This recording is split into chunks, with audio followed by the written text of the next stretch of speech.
미리가 다 죽이고 와. 라는 응원차 한마디에서 아이디어를 얻어서 만수는 살인의 동기를 얻는다. 그리고 마침 할아버지의 유품인 권총이 집에 있던 게 생각이 났고 빠르게 살인의 계획을 세운다. 만수 미리 부부의 가족은 중산층 가정이지만 있어 보이려고 애쓰는 삶을 살고 있고 부부는 마침내 인생의 소망들을 다 이루었다고 생각하게 된다.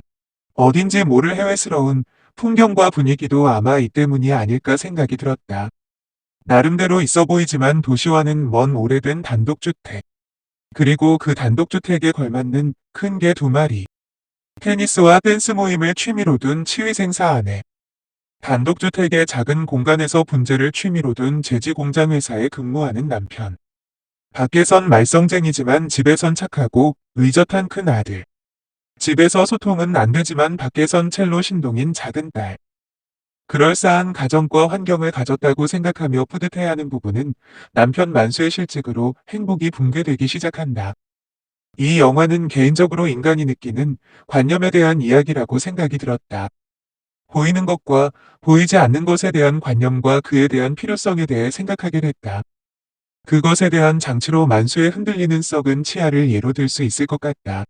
썩은 치아는 만수의 아랫니 중간쯤에 위치해서 만수에게 계속해서 신경을 거슬리게 하고 고통을 줬지만 이 고통은 본인만 느낄 수 있는 타인에게는 보이지 않는 것이었다.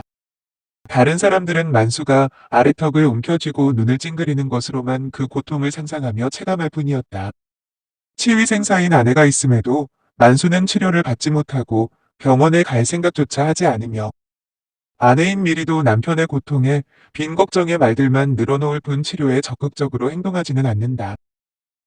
그렇게 고통을 참으며 견뎌내던 만수는 마지막 경쟁자를 살인하기에 앞서 경쟁자가 건넨 폭탄주를 원샷하며 달아오른 분위기에 큰 결심을 한 듯 오랜 시간 자신을 괴롭혔던 썩은 치아를 벤치로 직접 뽑아버리고 후련해하며 또다시 시원하게 술을 들이키는데 이 장면에서 관념에서 완전히 벗어난 만수의 모습을 보여준다. 만수가 자신의 취업 경쟁자들을 살인하며 아예 경쟁자라는 존재 자체를 제거해버리는 것처럼 언젠간 치료해야지, 언젠간 낫겠지, 그래도 없는 것, 보단 있는 게 낫겠지 하며 방치하던 치아를 결국엔 뽑아서 완전히 제거해버리고 경쟁자와 썩은 치아에 대한 관념에서 벗어나게 된다. 경쟁자를 취하게 만든 다음 죽이려고 만수는 술을 마시는 척만 하다가 기어코 폭탄주를 원샷한 것도 완벽한 살인이라는 관념에서 벗어난 행위라고 보여진다. 그리고 스스로의 관념에서 벗어난 후 만수는 아이러니하게도 가장 완벽한 살인을 하게 된다.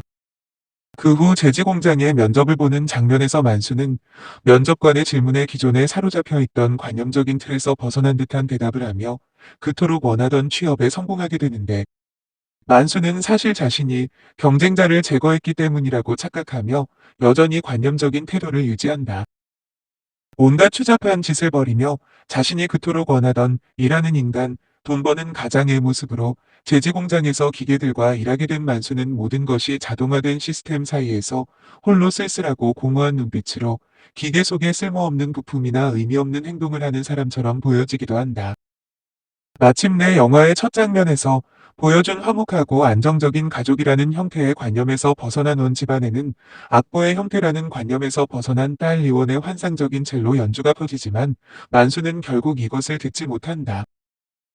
모든 것이 자동화되고 기계화된 요즘, 돈을 벌고 일을 하는 것이 인간으로서의 당연한 도리라고 생각하는 것이 관념처럼 굳어진 인간은 아이나 기계, 로봇이 인간 대신 일을 한다는 것을 받아들이지 못하고 자신의 존재와 가치를 증명하기 위해 계속해서 일을 하려고 하는 괴리에서 관념과 그에 대한 필요성을 주제로 이 영화가 만들어진 것은 아닐까 생각해 본다.